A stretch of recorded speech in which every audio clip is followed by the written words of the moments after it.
Good morning again, everybody, and welcome back. So glad to see you. I know so many people are sick today, so I see some empty chairs. I'm wondering. Hey, I have a book. Did anybody not come last week and still need a book? Did you all get yours? Oh, you need one? Okay, awesome. I got one for you. Anybody else? Also, if you're a paper person, the paper handouts are the same as they were last week. I put a couple more on the tables, but if you had the one last week, it's the same for this whole session. So the paper handouts are there. Everything that you need is in the app, and I apologize, I didn't really give you very good instructions for how to find everything in the app because it's new and it's different this semester. So if you haven't found it yet, today is super easy. If you have downloaded the new update for the app, and if you already did that, it will pop up when you go to the app. It'll say Mom's Life on your front page. And this is customized because you are registered for Mom's Life. So on Thursday mornings, it's just there on your front page. But if you go to the app sometime during the week, it won't be there right in the front page because, I don't know, they're trying to make it easy for you to find. But the other way to find it is just click on your picture in the corner, and it's in the menu. So it is there. And in the app is where you'll find important links, your homework. The videos are also there. So if you missed last week, or if you have to miss one of the weeks and are sick, you can go back and watch it, watch the large group teaching from that week. Or if you just wanted to hear something over again, feel free to go back and watch that. That's absolutely fine. Well, I think we are ready to get started. Dave Rodriguez is here again with us today for session 2 of 4 of the Calling Quilt workshop. And he's going to tell us a little bit more today. And we do have homework each week, you probably noticed. We don't usually have a lot of homework at Mom's Life, but I think this is good. It's good to do this and to help you find your calling and to get to each place in the workshop will help you get there. So I'm just going to pray for Dave, and then we'll get started. Lord, I just, again, come to you in awe that we get this opportunity every week to be together, enjoy this time, eat some yummy food, and learn more about what you have for us and who you created us to be. Lord, I just pray that you would make that clear to us over these weeks as we are listening, as we are working through this on our own at home, and as we're talking to people who care about us here in the room, people in our lives, people in our families. Lord, help us to have ears to hear you in all of these conversations. Thank you for Dave. Thank you for allowing him to be healthy and to be with us these weeks. I pray that he is next week and the next couple weeks too. Thank you for this time. In Jesus' name, amen. All right, Dave is here.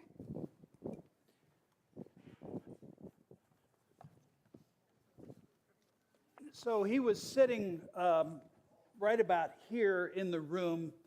It was at Louisiana State University, LSU. I was doing this workshop. I do this workshop for collegians. And he sat there right about there. I can remember 2 things about it. I think I had COVID when I was doing this workshop.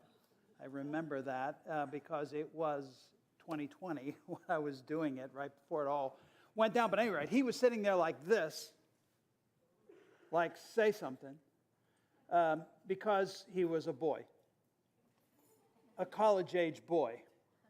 And he wouldn't have anything to do with this business here. He didn't want to talk about calling. He didn't want to talk about destiny. And as I interacted with, matter of fact, I was so put off by his attitude, I called on him. And I said, "What are you thinking?" There was a room full of about 60 guys, and I said, "What are you thinking?" He said, "Yeah." He said, "I just want to make money. I'm in college. I just want to make money. That's all." And gave me the vibe was like, "So move on." When it was over, I met him in the hallway, and tears were streaming down his face. And he said to me, "I get it."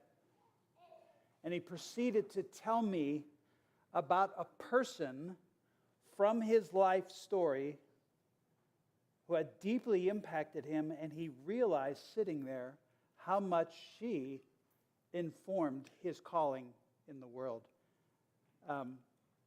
it was interesting. I've used his illustration several times when I've talked about this workshop. I'll tell you more about him in a minute and about who the person he was referring to.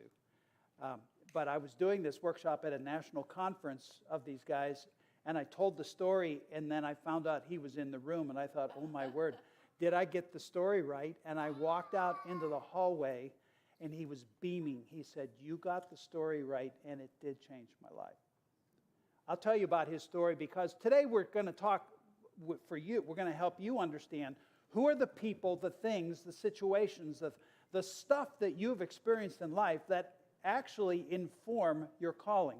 Because I'll tell you right now that maybe today and how you process this week may be the most important thing in figuring out your calling, because there are themes, threads, Easter eggs, whatever you want to call them, that find their way through your life story that become ahas to explain why you do what you do in this world and who you are in this world. But let's back up. I got to get my...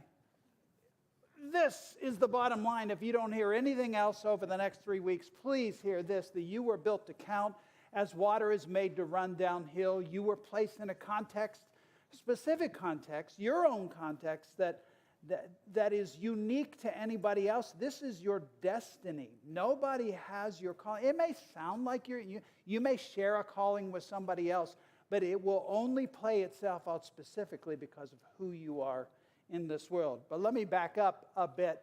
What we're saying is if you want to discover your calling, hold on, I'm going to get back there. Dun, dun, dun, dun, dun, dun, dun, dun. Your destiny or your calling will be found at the intersection of two massive truths. Truth number one is that you are unique, and truth number two is that the world is broken. And where those two massive truths intersect, that's where we're going to find your calling. Specifically, when we talk about you and your uniqueness, we're going to discover starting today that there are 4 elements to your life that actually shape your calling: your life story, your personality, your skills, gifts, and talents, put that in one big category, and your passions. Roughly, today we're going to talk about your life story. Next week, we're going to talk about your personality, skills, gifts, and talents. And then the final week we're together, we'll be talking about passions, and we'll pull all this together to hopefully figure out what your calling is. Now, I'm just going to tell you right now, you're going to have a lot of homework this week, but I think it's going to be fun homework. So gear up for it. You're going to have to find some time to do these things, but we'll talk about that a little bit later. Today, we're talking about life story and how it shapes your calling. So now let me fast forward again. Oh, can I review this? This is important.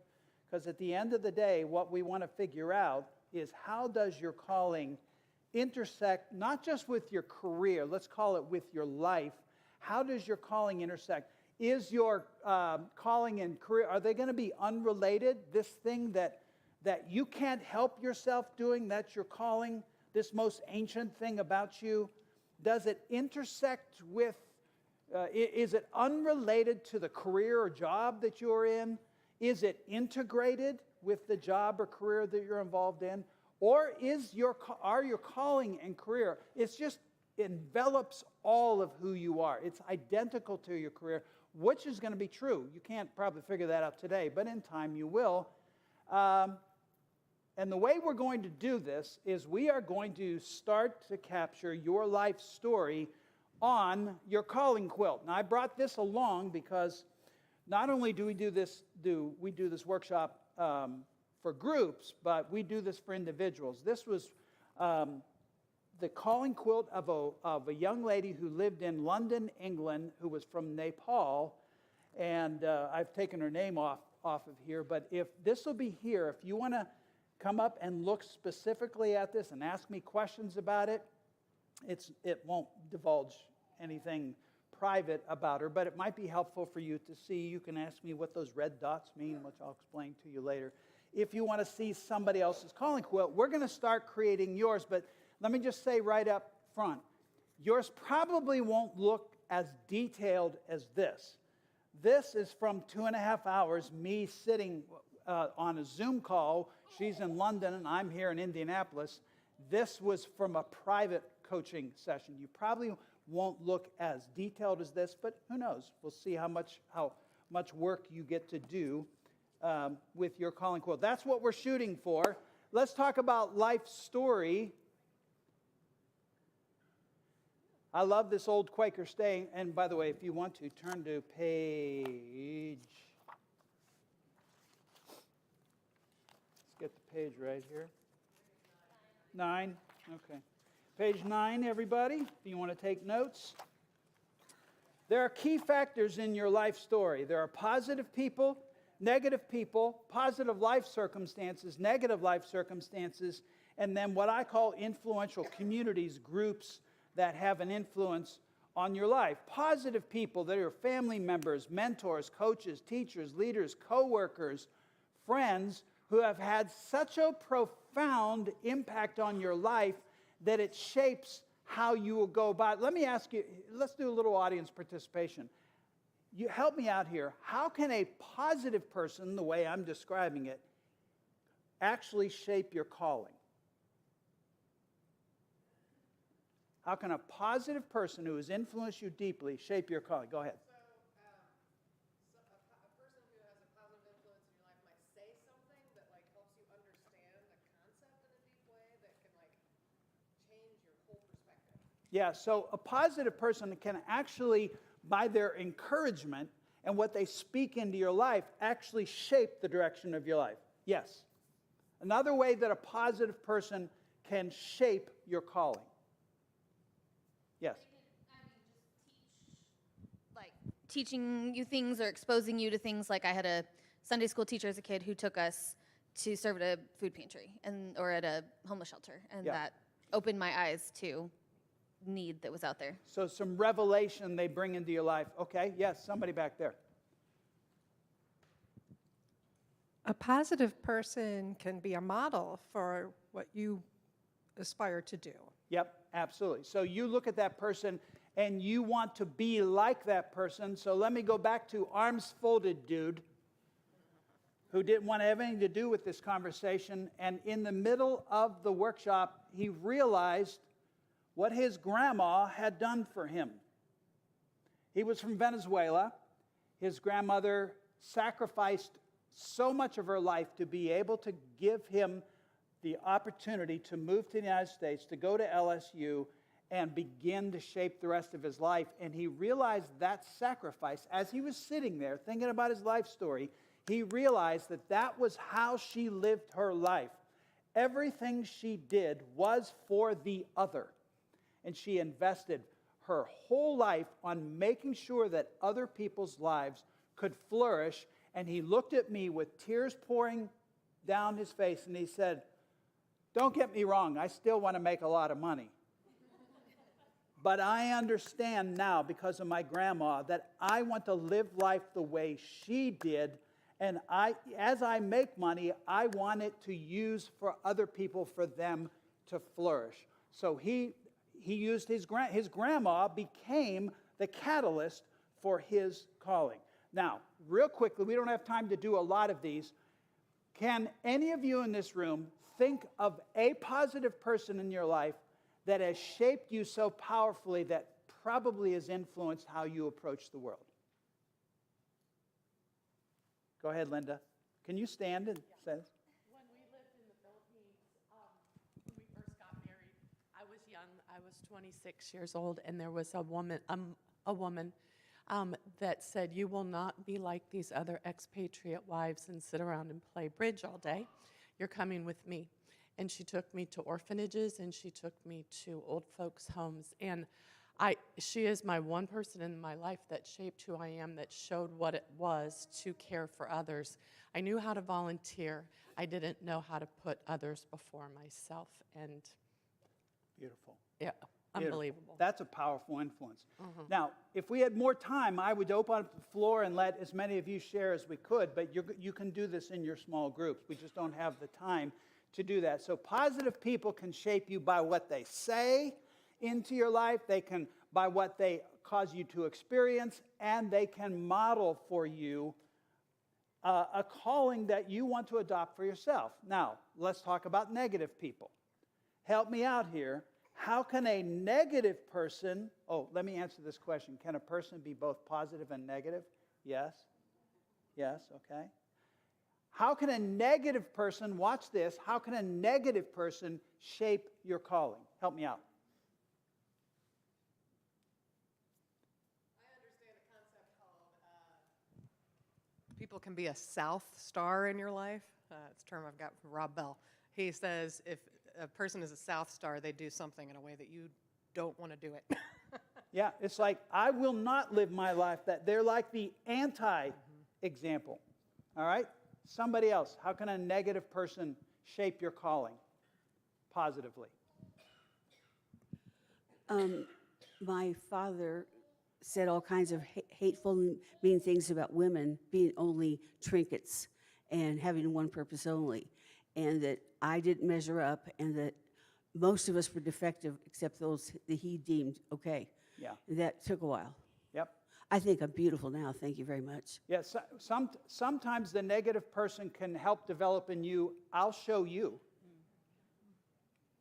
And I will react to who you are. And it can be so powerful that it actually causes you to, it shapes your calling. Any other example? How can a negative person, and if you're brave enough, anybody, well, she already did. Anybody else want to share a negative person that shaped your calling? Carrie? In college, I got a bad grade in an art class after taking art lessons forever, and it ruined my confidence and essentially closed a whole door that I thought I wanted to pursue, and it changed the course, changed my course. Interesting. Actually changed the course of your life. Yeah, I changed my major. Yeah. Yep. Okay, because of time, I'm going to move fast. Positive life circumstances, not people, but circumstances, whether it's experiences, learning moments, good life lessons, things that positive experiences can shape your calling. Let me just go right to, does anyone have an illustration of a positive circumstance that shaped your calling?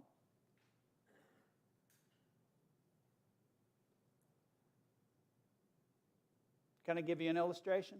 I was doing this workshop at Virginia Tech, again with a group of college boys, and I asked that question, and the guy raised his hand. He said, I'm studying to be an architect. And here's why. He said, I grew up in the most lovely family.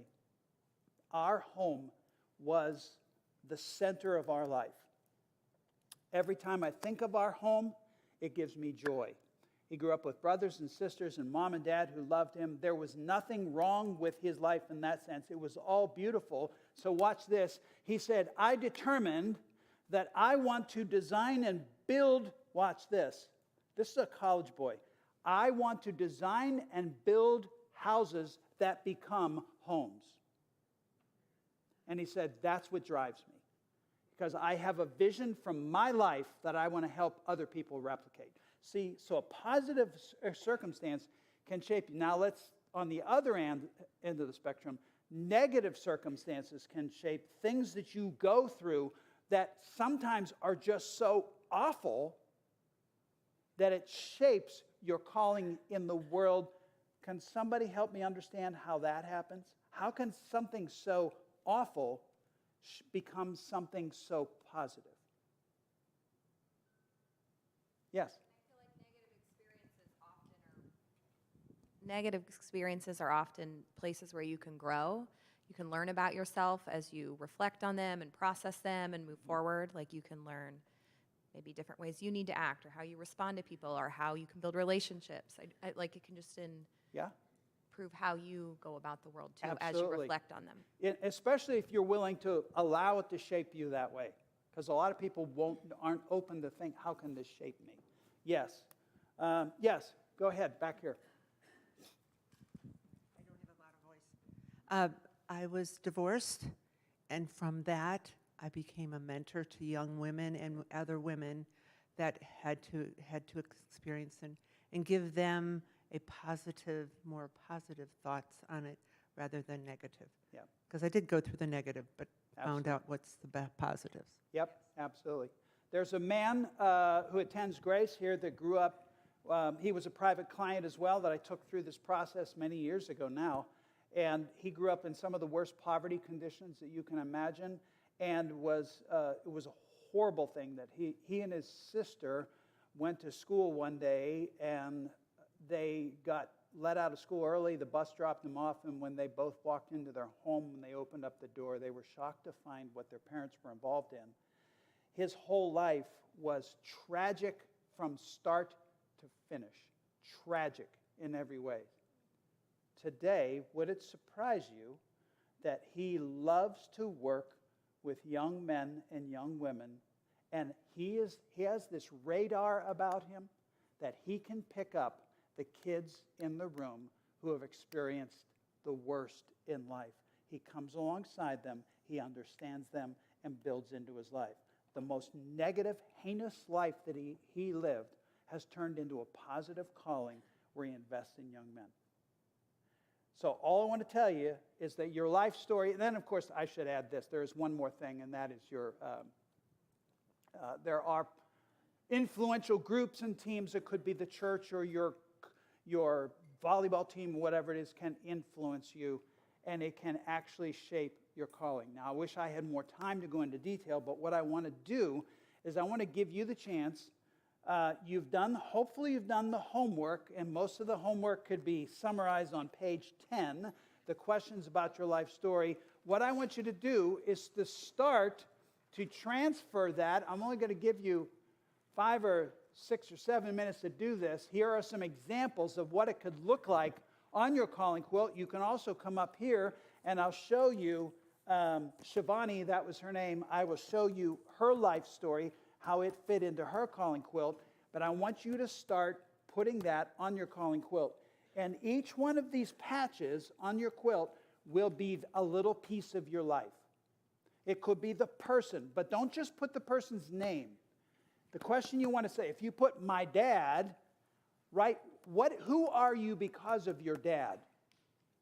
If you put a teacher you had, who are you because of that teacher? If it's a circumstance you've gone through, how has that who are you because? Everything on here should be an indication of who you are because of. Does that make sense? So I'm going to give you 5 minutes, and I know you're going to look at me and say, there's no way I could do all this in 5 minutes. That's right, because that's why it's part of your homework this week. We're going to let you complete this, but I want to give you 5 minutes to give you a head start. Start taking the elements of your life story, transfer it to your calling quilt, go. And I will stand here. You can get up and come ask me questions while everyone else is working on it, and I'm happy to help you understand if you have questions.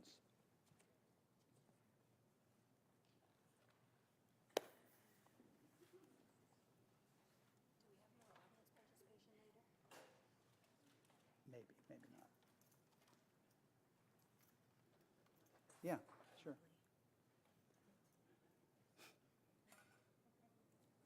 And I think some of you in the room have actually been through this before, so you might be able to answer questions too. How many of you have been through this process, the calling quilt? 1, 2, okay, there were 4 or 5 or 6 people. If they have their hands up, you can probably ask them.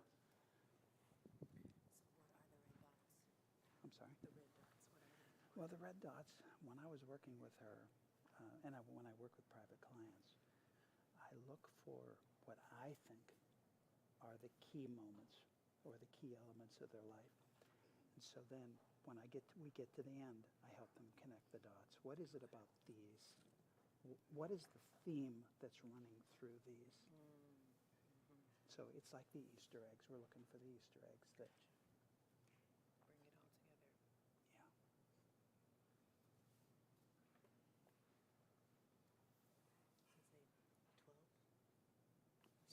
born in the ethically, no. Whole family, yeah, 12.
private, when I'm doing this one-on-one with somebody, I'm usually, as I'm writing these things down, if something stands out as, ooh, that's like really important, I'll put a red dot so that when we get to the end, then we connect the dots.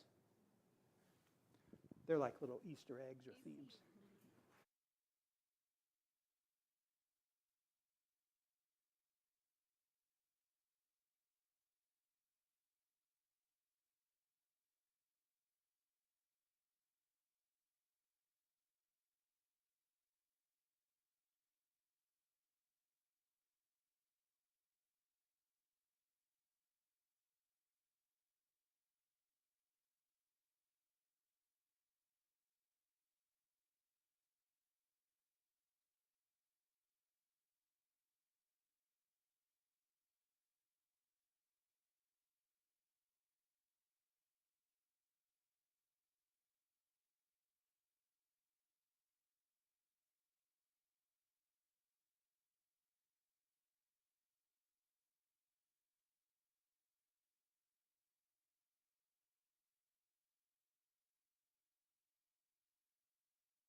One other thing about her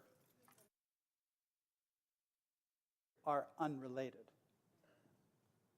This example, this is a person, but when she realized her calling was unrelated, it gave her freedom. Now, she would like to spend more time on her calling, but she can't because she does international marketing with some of the biggest world firms. But she leveraged that for her calling. I can take maybe a question or two. Anybody have a specific question that might be helpful for everyone to process? How do you know if it's important enough to put on there? The most simple answer is nothing is unimportant. Okay? Well, because there are surprising things that are more that you may not be thinking. Because what we're looking for the themes that run through. In even the most inauspicious thing that happened to you may be a part of the theme. And we have 2 pages of Calling Quilt, right? So there's probably going to be some extra space, Oh, maybe? yeah, absolutely. And by the way, this is interesting. If I started this myself when I was 20, or some of these college boys that I was working with, and I kept doing this on an annual basis, essentially what I would be doing is adding more patches the older I get. And what happens the older you get and the more patches you add? So what happens?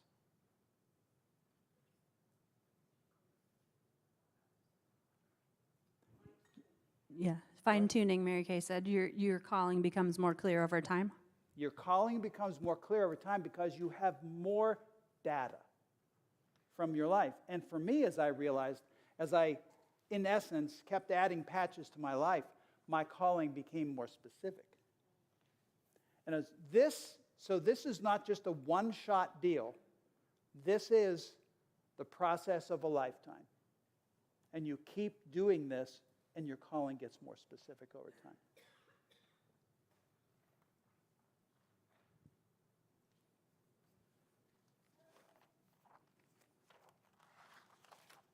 Other questions? Yeah. Oh, yes, thank you. The mic.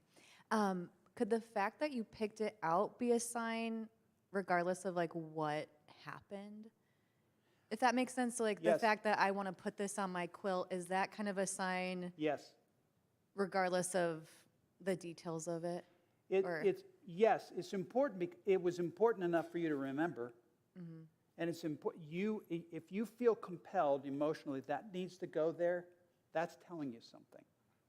And you need to pay attention. Now, not everything she told me, everything you write is going to have that kind of impact.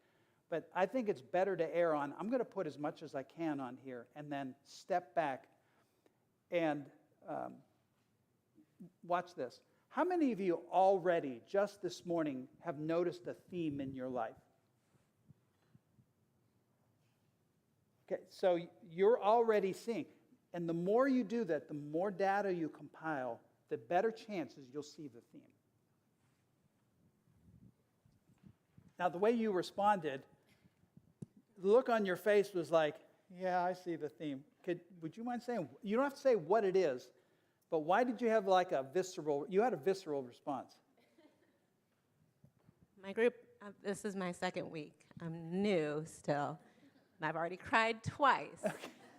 So this makes 3, thank you. But I've had these moments in my life of people affirming me. And as I was filling things out yesterday and the day before, it was just like these aha moments. Yeah. And I've had people say, even this morning running into Ashley, what I do is I teach fitness, but I've always found myself being told, like, oh my gosh, you're just like joy walking in person. And it's just this common thread. Mm-hmm. But I have these moments like when you were speaking of the gentleman who's just been through so much. Yeah. My life has been very tough. Yeah. But I've just always felt like I don't want to dwell in this space. Like I require joy. I want joy for other people. And it just kept coming through repeatedly through the quilt, these moments of someone else might look at that and think, why is she smiling all the time? I've been told, why don't you have an off switch? I just don't. When you know it's a calling when you can't turn it off. When it becomes how you roll, how you live. My guess is, I don't want to jump to conclusions with you. Brene Brown said that people are not okay. We all know that, right? We're not okay. But you stand as a person that when you have people in your life who are not okay, you stand as an optional way to approach the not okayness of your life with a level of potential joy in the middle of it. My guess is that people find you all the time who are in that circumstance, right? And that's because God also sees that calling in you and shepherds them your way. Thank you.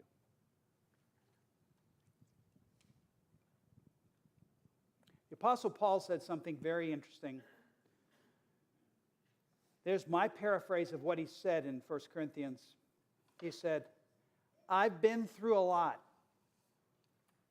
You all know that I've been through a lot. I've faced a mess. He said, but I've received comfort from God in the midst of what I've been through in my life story. And then here's what he said next. And I see my calling as the comfort that I've received from God, I offer to you so that you can receive it yourself. So he'd been through the worst, but it becomes a benefit for other people. Other questions?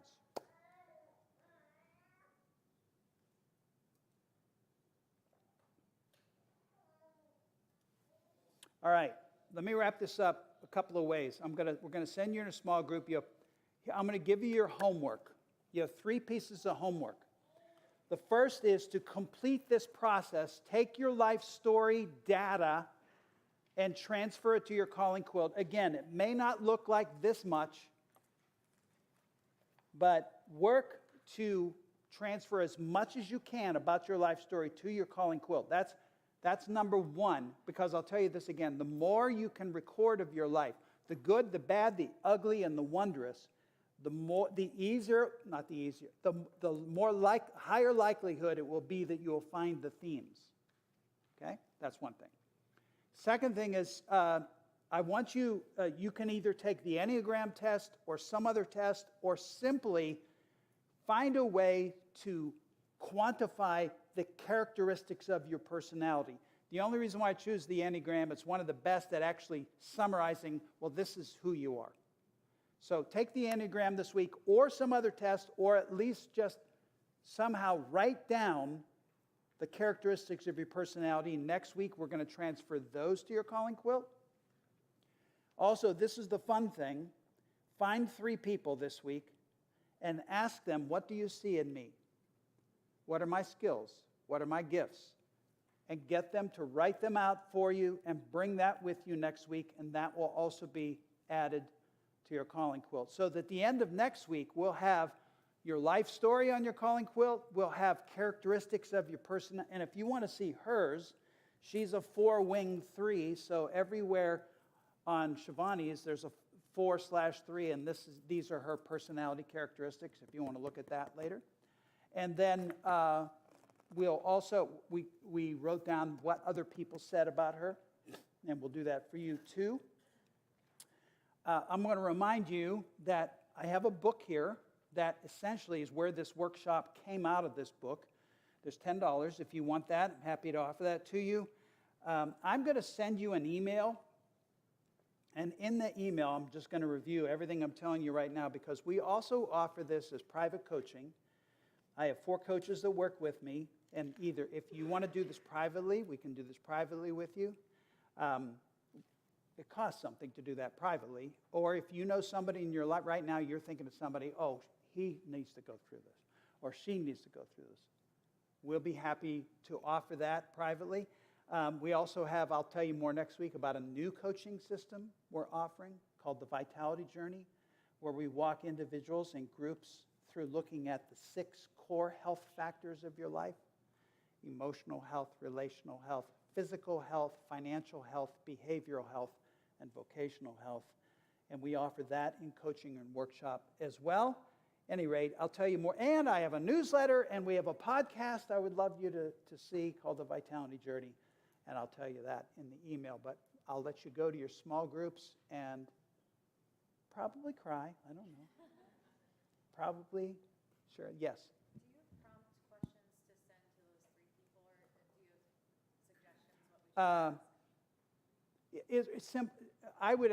What do you see in me? What skills, gifts, or talents do you see in me? What skills, gifts, or talents do you see in me? That's all we're looking for. Skills, gifts, or talents.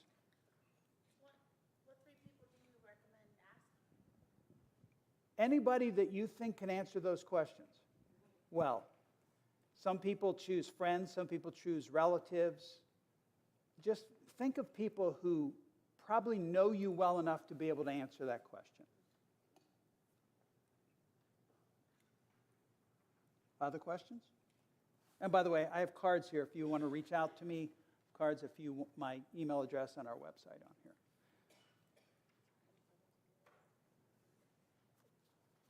Anything else, Kara? That's it? All right. There you go. We'll see you next week.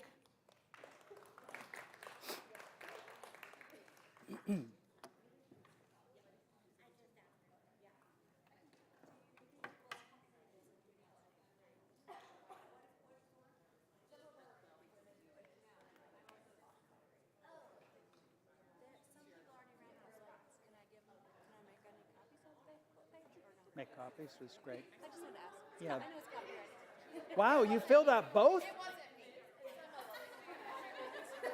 That's amazing. Do you mind if I take a picture of this as an example? Yeah, go ahead.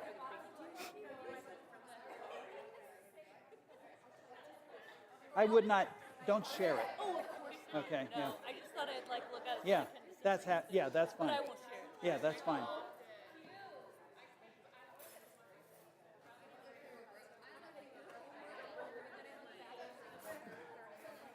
And I can answer questions about it if you have any.